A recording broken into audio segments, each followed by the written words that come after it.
noches, bienvenidos a Canal 8 y su programa institucional Diálogos de Cultura. Hoy vamos a dialogar como con cuatro temas que son fundamentalmente, estamos en septiembre, mes del patrimonio cultural.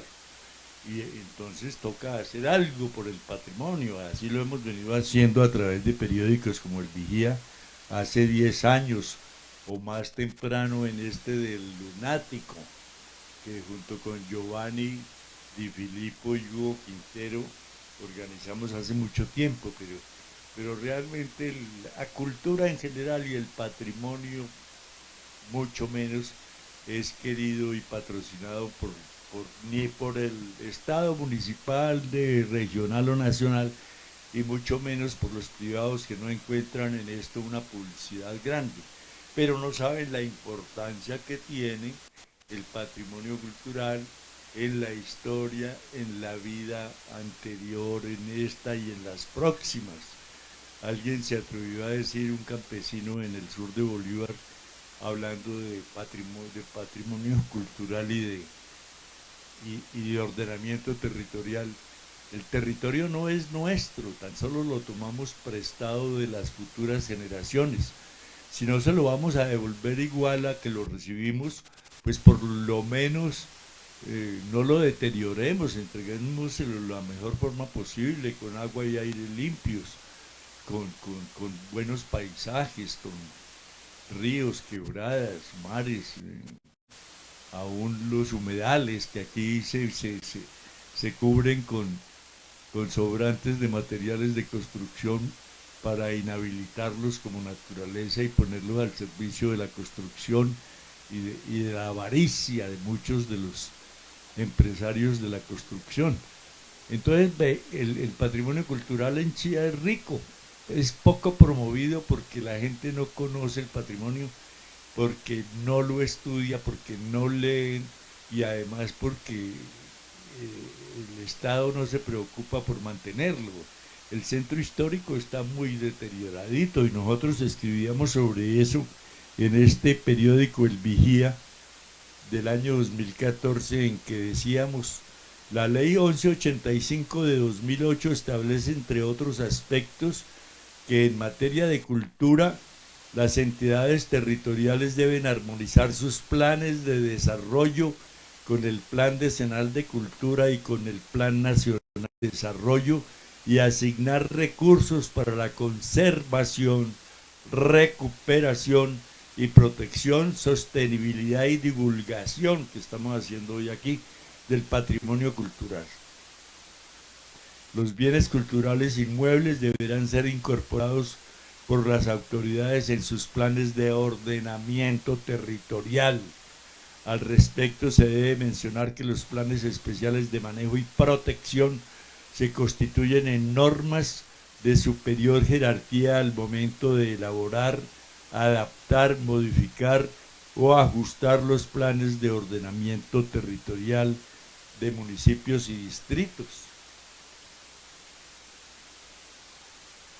Y en 2009 el decreto 766-13 establece que en máximo 5 años, 2014, todos los municipios con centro histórico deberán contar de manera precisa con los objetivos, contenidos, competencias y estímulos para la conservación y mantenimiento de los bienes de interés cultural. Eso es calidad de vida urbana, decían en esa época. Entonces todo está escrito, todo está legislado, pero nuestros administradores públicos no conocen la ley, la Constitución.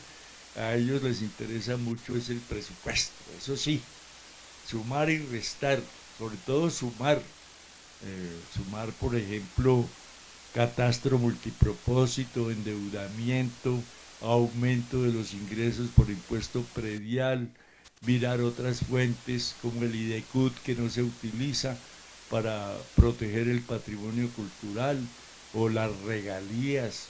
No, no sé, eso están pendientes de cómo incrementar el presupuesto, pero ni siquiera saben qué va a hacer el municipio con tanto ingreso y con un préstamo de 100.000 millones que pretende el señor alcalde.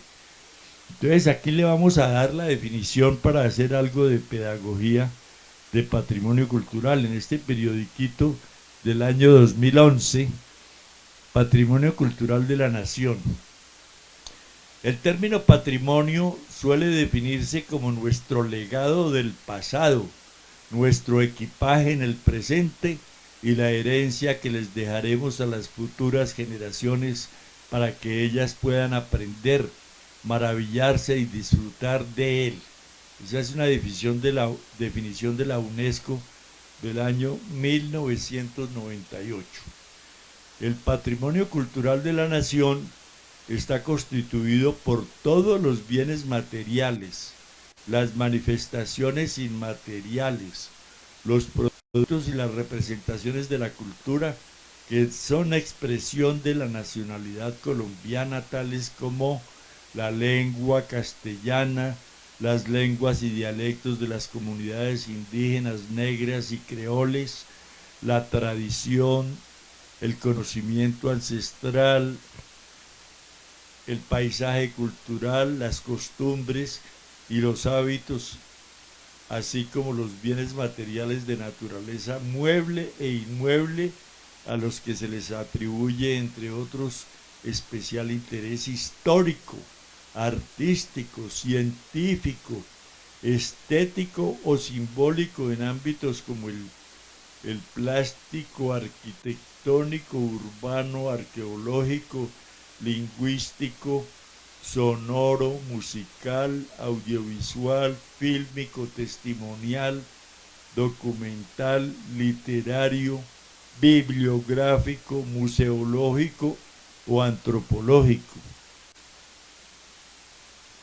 No les quiero leer esto, pero con eso yo creo que es suficiente para decir que patrimonio es casi todo. Entonces, pues también hay otras formas de patrimonio, ¿no? Que dice, esta es una herencia que nos dejaron las anteriores generaciones desde lo más ancestral, las lenguas indígenas, la forma de preparar las comidas, de hacer rituales, ritos, de transmitir oralmente los mitos, las leyendas, todo eso es patrimonio cultural. La misma medicina ancestral que tiene muchos usos. Los europeos han venido aquí en búsqueda de materia prima para ellos a través de los laboratorios farmacéuticos producir drogas que finalmente compramos bien caras nosotros con el suministro vegetal animal que les suministramos nosotros, que a veces se lo llevan y nosotros ni, como decimos, ¿usted para dónde va? Decía mi papá. No, ay, como es mono de alto de ojos azules que se lleve lo que quiera. Hasta las muchachas bonitas, las esmeraldas, ahora el coltán, el litio, se llevaron el oro, pero nos dejaron las palabras, dijo Pablo Neruda. Entonces todo eso tiene que ver con que en septiembre ya estamos coordinando con la jefe Victoria para que visitemos el patrimonio cultural. Nosotros no miramos sino lo monumental y lo arquitectónico, pero hay que ir al resguardo indígena a ver qué de las tradiciones, los ritos, los rituales, los mitos, las leyendas, el bohío ceremonial, todo eso tiene que ver con el patrimonio cultural, qué conservamos y qué transmitimos, como dice la ley. Pero también tenemos muchas otras cosas. Me acuerdo de los paseos del reconocimiento del patrimonio cultural que hacíamos hace más de 22 años, cuando salió el decreto que decía que había que celebrar el Día del Patrimonio, el último viernes de cada mes de septiembre. Y entonces después se volvió la semana y ahora es el mes del patrimonio cultural. Entonces tenemos que visitar todo eso y lo hacíamos. Unas veces con riesgo porque casi nos reuníamos en el Monumento a la Raza y la gente decía, Luis Eduardo, pero un domingo a las 8:30 de la mañana es muy temprano. Sí, pero es que el tren pasa a las 9 y ese pito del tren es parte del patrimonio cultural. Antes de llegar 1 kilómetro antes avisaba que iba a llegar el tren a las 9 para proveerse de agua porque eran locomotoras que funcionaban con vapor. Entonces traían el carboncito, pero nosotros en Chía le dábamos el agüita. Y ahí empezaba la fiesta del patrimonio cultural. Entonces después pasábamos al frente, al Castillo de Marroquín, después íbamos al Instituto Caricuervo a visitar la imprenta patriótica, la biblioteca, la casa de Hacienda que ahora está recuperada y es todo un museo, la capilla de la Hacienda Yerbabuena.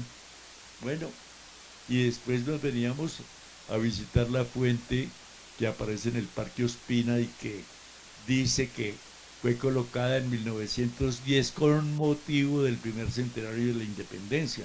Pero la gente que hizo el instructivo turístico, que no es nada turístico, lo colocaron ahí al frente del Parque Ospina diciendo que otra cosa distinta. Entonces que lean la placa y regulen y reglamenten y le hagan una redacción más apropiada y que sean 8 y no 7 los integrantes de las esculturas humanas que aparecen sosteniendo una media luna, porque hay una octava que está distante, pero es parte de la obra de arte del profesor Londoño. Entonces no podemos desfigurar las obras de arte originales, pero de ahí podemos arrancar al obelisco que cita las fechas en que Simón Bolívar pasó por acá y que está colocado frente al Colegio Laura Vicuña, o de ir a un edificio construido en lo que era la quinta en la que nació Emilio de Brigar Ortiz, que después fue obispo auxiliar en Bogotá, o ir a visitar la iglesia parroquial de Santa Lucía, y el centro histórico que contiene 8 portales que también tienen 8 eh, vitrales en la parte superior y una placa en piedra que la mayoría no dice la verdad, o sea, hay unas contradicciones terribles. Entonces hay que reformar todo eso, pero hay que tenerlo en cuenta como parte del patrimonio cultural e histórico del municipio de Chía.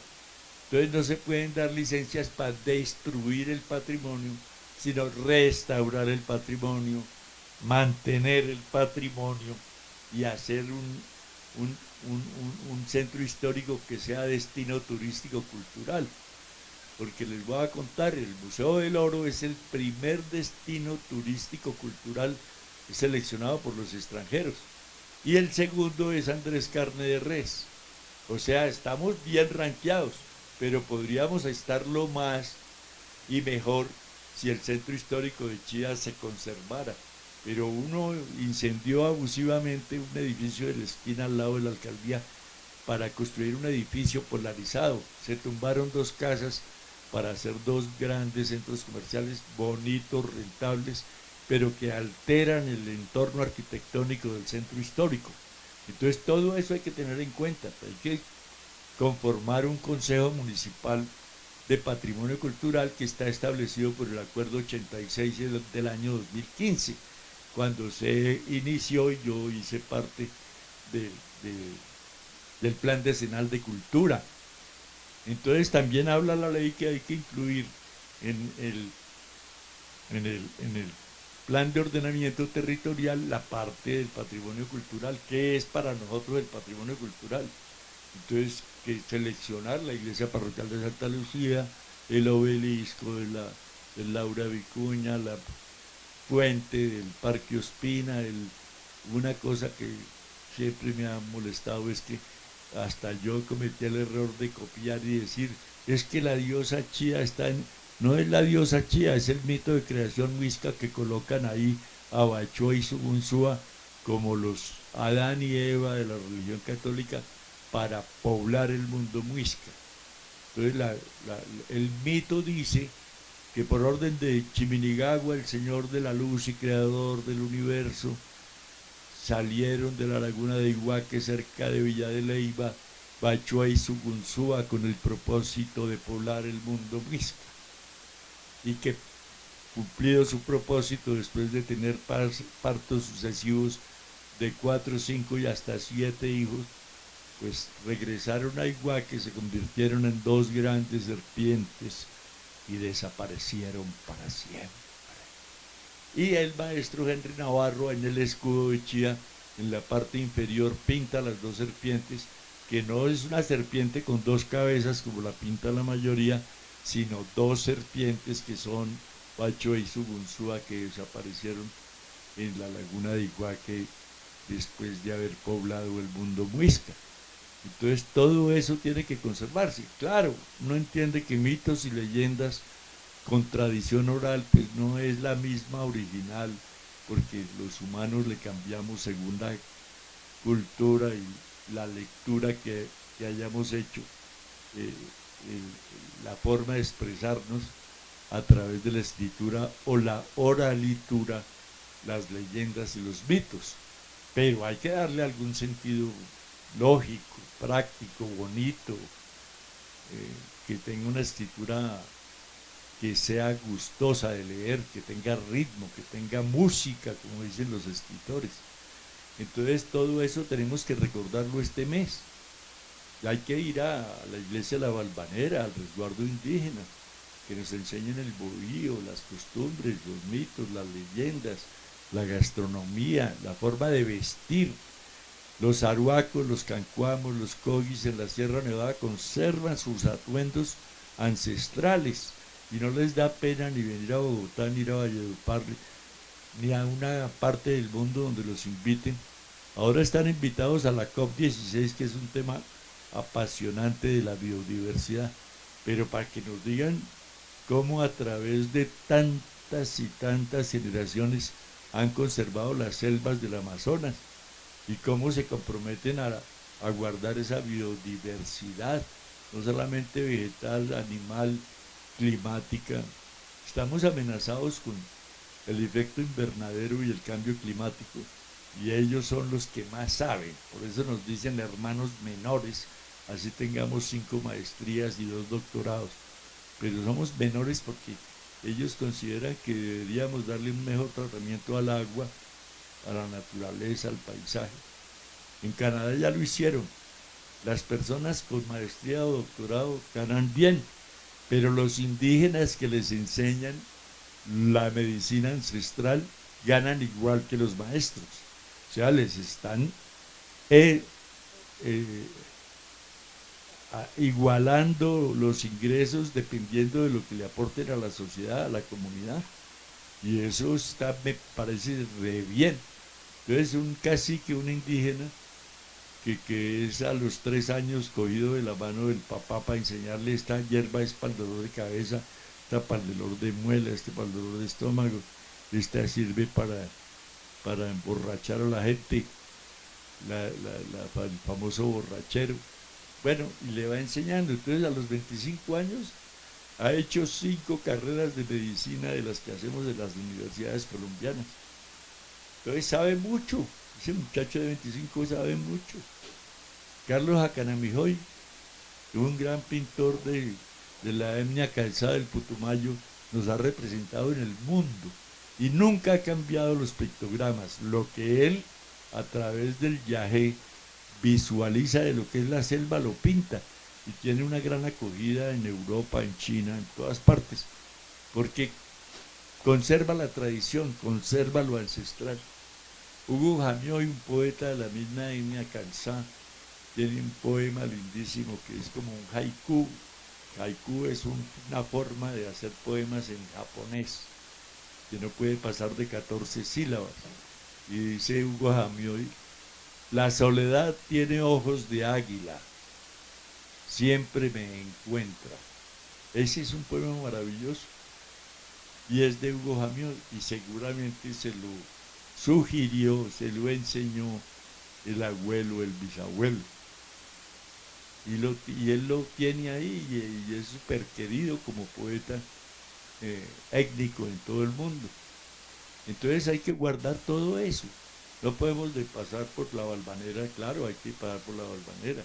Ojalá redescubriéramos la cueva del Moán, para que la gente conozca, sepa que es una parte del patrimonio cultural espeleológico, le dicen los especialistas a eso, a las cuevas, a los que estudian las cuevas. Entonces, todo eso tiene que ver con que la gente debería recibir el apartamento eh, después de haber hecho una visita al patrimonio cultural de Chía. El único bien de interés cultural que hay registrado es el Puente del Común, inaugurado el 31 de diciembre de 1792 y construido, diseñado y construido por, eh, por el mismo arquitecto que ayudó a diseñar y construir las murallas de Cartagena. Entonces, ahí tenemos una gran cantidad de historia. Algunas personas han escrito, indudablemente, desde doña Sofía Sánchez de Navarro, que cogió el centro histórico, hizo un mapa y señalaba que quiénes eran los dueños y los habitantes de cada casa del centro histórico, empezando el siglo XX, o sea, 1910 al 25, por ahí. Entonces, cuáles tenían piano, cuáles casas no. Bueno, en fin, eso hay que leerlo, doña Sofía Sánchez, en Un instante en la eternidad. Y otro, Guillermo López, también escribió un libro maravilloso, producto de su visita a barrios y veredas de Chía. Entonces cuenta anécdotas, historias reales, algunos, algo de ficción, pero otras personas han escrito, unos señores Santana que viven en el centro histórico, aunque no todo es verdad. Dicen que el palo con que agredían a los maridos los indígenas es el que sostiene la indígena del prisma triangular que aparece en el monumento de la raza. No, el palito tiene un nombre y tiene una función distinta de golpear a otro ser humano, que era la de ahollar el suelo blando después del invierno para que con las semillas que tiene en la mochila terciada pueda sembrar el maíz, con unas medidas tales que las filas y las hileras facilitaban la recolección. Ya uno se da cuenta de que los indígenas no eran tan inocentes, tan ignorantes como creyeron nuestros conquistadores.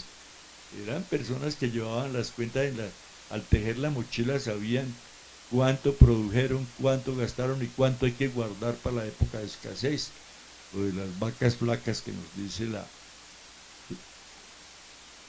la Biblia. Todo eso hay que aprendérselo, hay que transmitirlo y hay que convertir a Chía en un destino turístico cultural.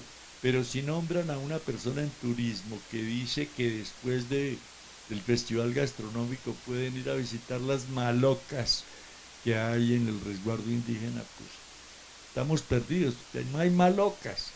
Eso es del Amazonas, por allá del Baupés, Bichada, el mismo Amazonas, Putumayo, y tal vez parte en el Caquetá, pero en Chía malocas nunca hay un bohío ceremonial que es distinto. La arquitectura, la forma de presentarlo, la ocupación que le dan. Es el primer sistema de propiedad horizontal que hay, en el que comparten la misma vivienda muchas familias y cada una tiene una función religiosa, eh, de agricultura, de ganadería, de caza, de pesca, de educación, de siembra y recolección. Todo eso está ahí en una maloca, pero en Chía no hay malocas. Y si otro dice que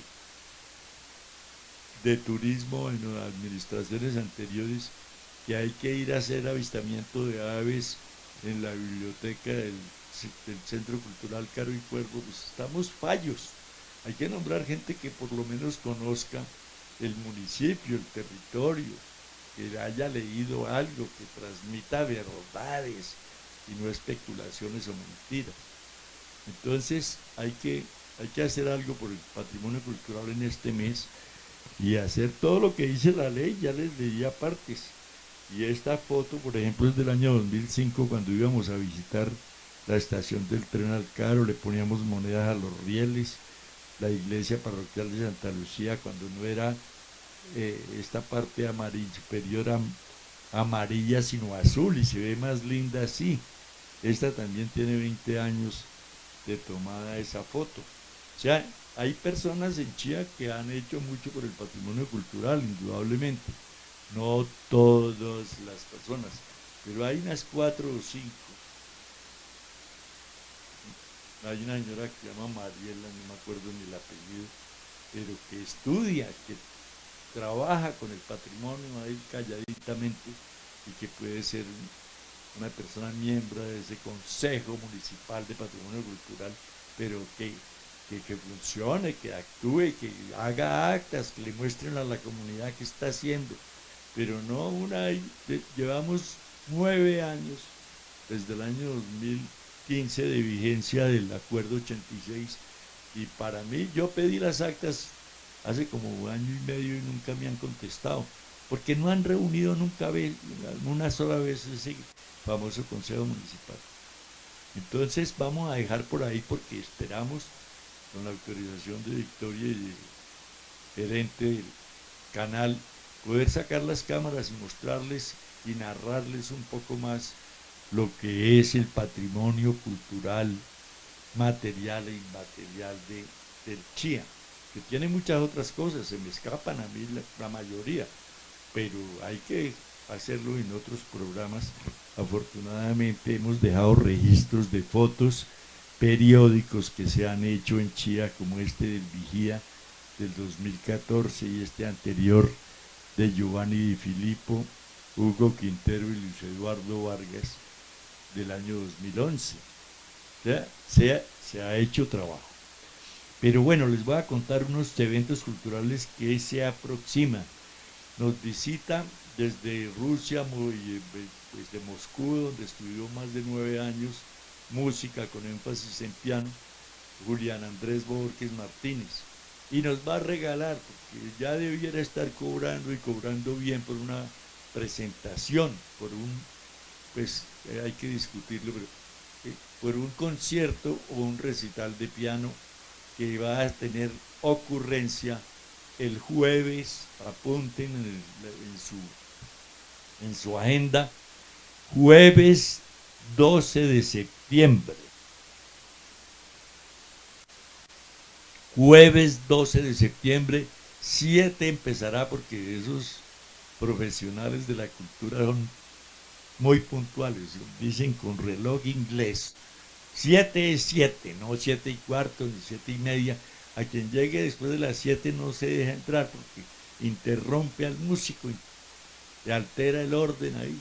Entonces 7 empezará Julián Andrés a tocar música de Beethoven, eh, no sé, algún, creo que Luisa Calvo está en el repertorio, de pronto otro, algo de Mozart, no sé si unos dos rusos que tocará también, pues melodías cortas que interpretará, y no sé si él en su saber quiere hacer algo de pedagogía, decirnos algunos datos biográficos de los compositores y algo de la historia de la composición que va a interpretar. Va a hacer algo de pedagogía, de enseñarnos qué es música y por qué es música culta, eso que va a interpretar. Entonces los esperamos jueves 12 de septiembre, Sala Suatí, Casa de la Cultura, Chía, Cundinamarca, entrada libre, no va a tener costo, es una cortesía del maestro Julián Andrés Borges Martínez. Así es de que los esperamos allá. Y otra actividad que tenemos en este jueves, bueno, para terminar con la parte pianística, aquí hay una lectura que me gusta, porque dice: estos espacios son fundamentales para mantener una agenda cultural de alta calidad. El piano, presente en la mayoría de los géneros musicales, es un instrumento lo suficientemente universal como para acercar al público a diversas tendencias artísticas, incluida la música clásica. O sea, es una versión del teatro con subsidio y uno de los comentaristas o críticos musicales. O sea, nos está dando la importancia de lo que realmente significa que haya un concierto de parte de Julián Andrés, un hombre ya de 25, 27 años, que siendo niño inició su práctica musical en la Casa de la Cultura de Chía y él quiere retribuir ese favor. Así es de que acompañémoslo, acompañémoslo. Además es entrada libre. Pero hay otro lanzamiento de un libro que me parece muy interesante de María Gómez Lara, La aventura quijotesca. Quiere convertir el Quijote en su poesía, y además porque ya recibió un premio muy importante de poesía en España. Fue traducido esa producción con la que ganó al portugués y yo tengo el placer de tenerlo en mis libros. Entonces aquí se llama No de Sombras, María Gómez Lara, prólogo de Loren Mendinueta y traducción de Nuno Giudice. Pues bueno, Nuno Giudice falleció el año pasado y como un homenaje de despedida le hicieron eh, un recital de poesía en la casa fundación de José Saramago, premio Nobel de Literatura, y allá estaba yo de paseo con el hijo mío y resultamos yendo allá muy temprano para coger silla y para que no nos cierren la puerta por llegar 2 minutos tarde. En Europa y ahora aquí en Colombia también.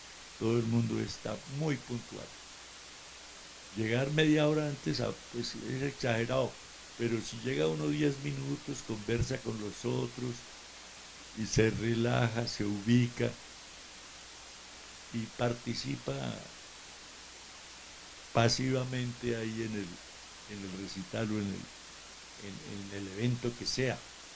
Entonces hay que ir a visitar a María Gómez Lara, que es hija de Alfonso Gómez Méndez, ex procurador, ex fiscal de la Nación, y Patricia Lara, una periodista cultural que escribe en El Espectador.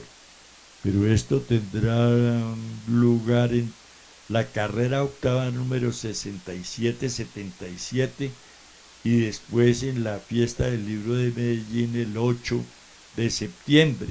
Esto es el 5 de septiembre en la librería Ficciones de Bogotá, carrera octava 6777. Y la recomiendo porque es una niña con 2 maestrías y un doctorado de poesía latinoamericana en la Universidad de Harvard. O sea, pocos poetas tienen la academia que tiene María Gómez Lara. Y escribe bonito. Yo lo que pasa es que me jacto de tener el libro, pero yo no hablo, mucho menos leo portugués. Pero me lo... Para Luis Eduardo, gran amigo, tata, pero es un libro que vale la pena porque es una mujer conocida, ya joven, pero que ha ganado premios importantes en Europa. Entonces, hay que ir a ese tipo de actividades para estar en la onda cultural y traer a Chía a los mejores.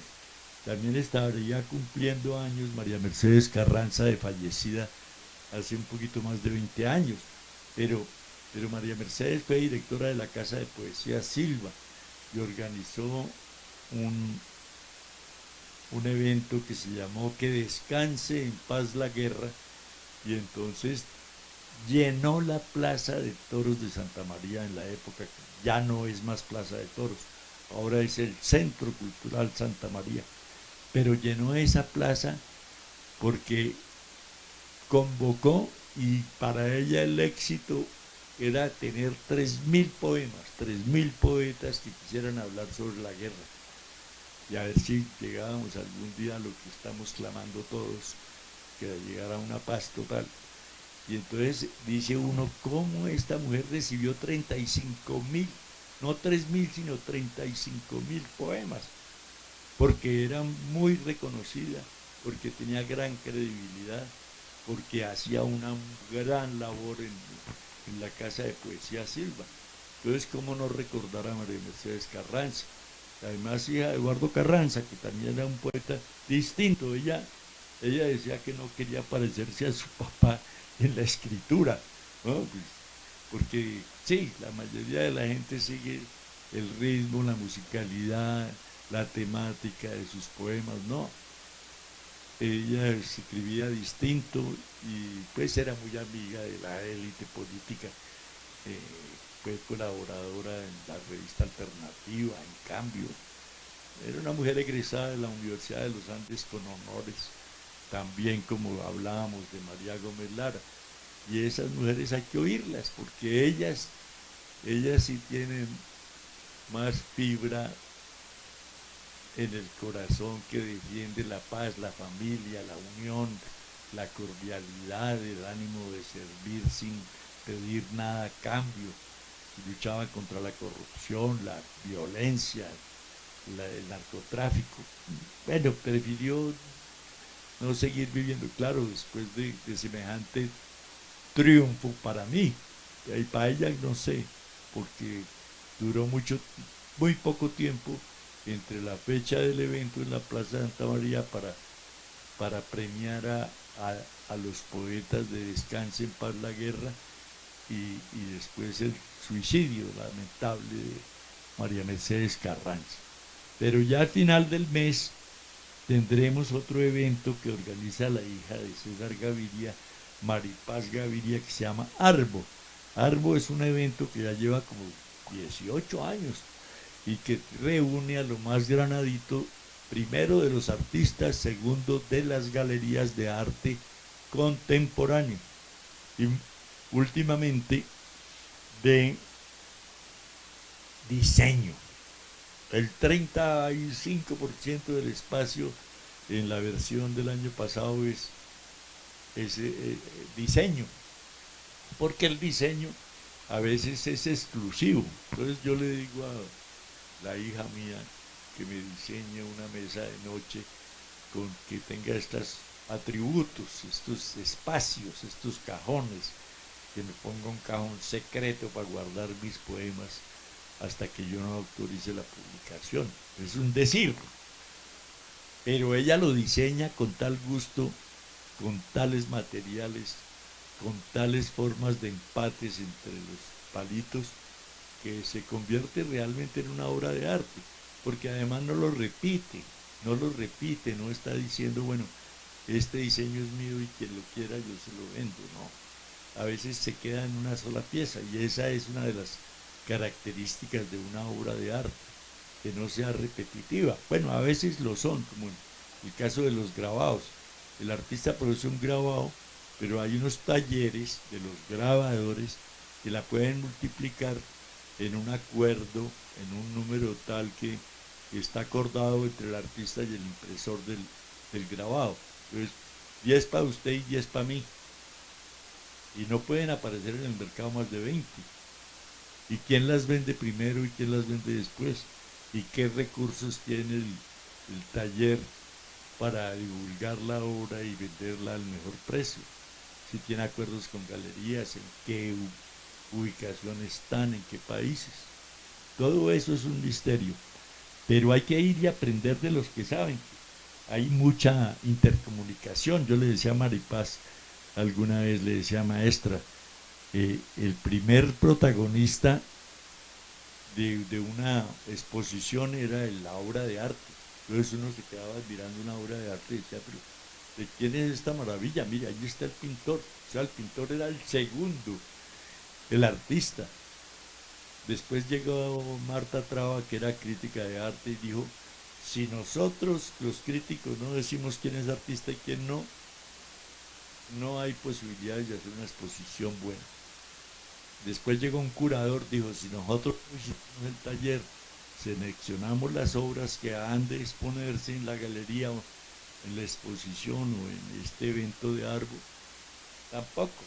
Entonces, obra de arte, artista, crítico de arte y curador de arte, peleándose el protagonismo. Decía yo a Maripaz, y nosotros los espectadores, ¿cuándo vamos a ser protagonistas? ¿Cuándo nos van a dejar hacer un trazo, comentar una obra de arte, participar de la obra de arte? Le decía, pues eso sí hay que proponerlo. Pues lo estoy proponiendo. Entonces, a ver si hacemos unos tejidos comunales que sean un tejido social, que sea una participación del espectador en la obra de arte. Que alguien teja, que en el caso mío corbatas, y otro las continúe hasta que alguien la da por terminada. Dice, bueno, este nuevo de corbata va a quedar aquí como la parte final de la obra. que una obra que ha sido con tejido social, con participación ciudadana y con una producción artística colectiva. Entonces vamos a ver si en esta oportunidad sí nos van a presentar este tipo de arte contemporáneo. Porque aquí cuando llegamos con una, con una obra de arte contemporáneo, un artista se acercó para decir que eso era arte conceptual, que había que hacer, esto era un performance, que era una obra de arte que eso nunca se le había ocurrido a nadie antes. Pero hay que estudiar el arte contemporáneo, el arte conceptual, qué es una instalación, qué es un performance. Entonces todo eso se trata de los diálogos de cultura, dialogar con la gente que sabe. A veces no los podemos traer, no los podemos hacer interactuar a través de una videollamada por la ocupación que tienen ellos y no coincide con la hora de grabación, entonces es terrible. Pero aquí uno aprende, lee, trae documentos, libros, fotos, revistas en las que uno puede transmitir lo que ellos le enseñan al periodista. Entonces ahí, por ejemplo, uno estamos viendo en la parte de atrás del periodista una obra de arte. Entonces esto puede que sea una abstracta, figurativa. Bueno, hay que comenzar a manejar ese vocabulario y uno se siente rico, digamos, se siente enriquecido por esas nuevas versiones. Una instalación, esa vaina, uno habla de instalaciones eléctricas, sanitarias, tal, pero una instalación en arte es otra cosa. Y el performance también, si hay participación de personas en la obra de arte, porque camina, porque viene, porque quita una cosa y pone otra. Entonces hay que interpretar ese tipo de arte contemporáneo. Entonces ojalá podamos ir a Arbo este año, espero que sí, y transmitirles todo lo que significa eso, porque hay siempre artistas nuevos, galerías nuevas, organizadores de eventos nuevos, formas de exhibir distintas. Entonces uno nunca repite, siempre aprende algo nuevo. Y eso es lo que lo mantiene a uno como activo mentalmente y físicamente. Por eso estamos aquí, porque nos da gusto transmitir todo esto. Ojalá podamos y oír el piano de Julián Andrés Borges Martínez jueves 12:07 p.m. Sala Suatí de la Casa de la Cultura, y agradecerle a Margarita, la directora de la biblioteca, por la gestión cultural que ha hecho para que esto se convierta en una realidad, en un hombre generoso que quiere mostrar su gratitud a quienes le dieron las primeras clases de música y de piano en Chía, y que ahora es universal, toca en San Petersburgo, en Moscú, en no sé qué otras ciudades de Europa, va a estar en Bucaramanga concursando, va a estar concursando en el Banco de la República, en la Biblioteca Luis Ángel Arango, y otra cosa que casi se me olvida es que Andrea Niño, una mezzosoprano de gran prestigio en Europa, decía Julián Andrés en un comentario, es la única voz de mezzosoprano que tiene un estilo muy personal de cantar. Ya Andrea Niño ya está en las grandes ligas y ella se presentará 7 y 8 de septiembre en el Teatro Mayor Julio Mario Santo Domingo, y después harán un dueto ahí, cantará Andrea Niño y tocará el piano Julián Andrés en Neiva. Eso va a ser un acontecimiento musical en Neiva. Y hay que recordar también que Andrea es hija de Virginia Niño, una maestra de Bellas Artes egresada de la Universidad Jorge Tadeo Lozano y profesora del Colegio de Artes aquí de Chía, que se llama Escuela de Formación Artística y Cultural. Entonces hay una tradición familiar de artistas. el hermano de Andrea toca rock, le encanta Elvis Presley, en fin. Entonces tenemos artistas, lo que hay que es que darle la administración de los escenarios culturales a las personas que más conozcan de eso, pero se le dan a una comercializadora de bienes inmuebles que compra y vende, recibe inmuebles, pues ellos no saben de la actividad cultural y eso hay que compaginarlo. Entonces hay que crear un área en cultura que maneje los escenarios, que los gestores lleguemos a darle, como necesitamos dar una presentación. ¿Qué día? ¿En qué horario se puede? ¿Cobran o no cobran? Ahora están cobrando. Eh, entonces, pues si vamos a cobrar boletas por la entrada, pues sí, pero si va a ser una entrada libre, es una gratitud del artista, pues esas cosas se construyeron con plata de los ciudadanos. Eso es del pueblo, del público que vive, que reside, que tiene un inmueble, paga impuestos en Chía. Entonces, ¿por qué cobrarle para una actividad cultural? Si es una actividad comercial en la que yo digo, bueno, yo soy Mimo, hacer una presentación, cobro 20.000 por la boleta, espero llevar 200 personas, pues eso vale 8 millones. Pues dele dos al municipio para que haga mantenimiento del teatro, para que compre un telón de boca y un telón de fondo decentes, para que tenga mejor sonido, para que tenga un buen manejo de las luces, ¿no? Para que especialice gente en el manejo de espectáculos públicos. Aquí llegó una obra de teatro y no había luces, dijeron, no, sin luces es imposible. O el sonido no sirve, no tiene la calidad que nosotros exigimos para una presentación. O ese telón está horrible, terrible. Entonces ese acceso para los artistas no caben en el escenario una orquesta de 80 músicos con sus instrumentos y sus partituras. Entonces todo eso hay que mejorarlo, todo hay que mejorarlo, entiendo. Pero si van a tener ingresos por catastro multipropósito y endeudamiento, pues que hagan algo por la cultura, que este mes no ha habido nada, este semestre no hubo nada, hasta ahora están haciendo alguna actividad. Entonces, de eso se trata. Finalmente, darle las gracias por oírnos. Aquí hay una nota que dice el género epistolar se está perdiendo. El género epistolar son las cartas que nos cruzábamos antes con la novia, con el comerciante, con el político, con la literatura, y escribíamos cartas bien redactadas, bien pensadas, con una letra manual que entre mejor se leyera era más apetecida la carta, porque la recibía la novia o el literato con más gusto. Eso era una maravilla. Simón Bolívar era un maestro del romanticismo, escribiéndole cartas a Manuelita o a su hermana Fanny, a su prima. Entonces, eso hay que conservarlo.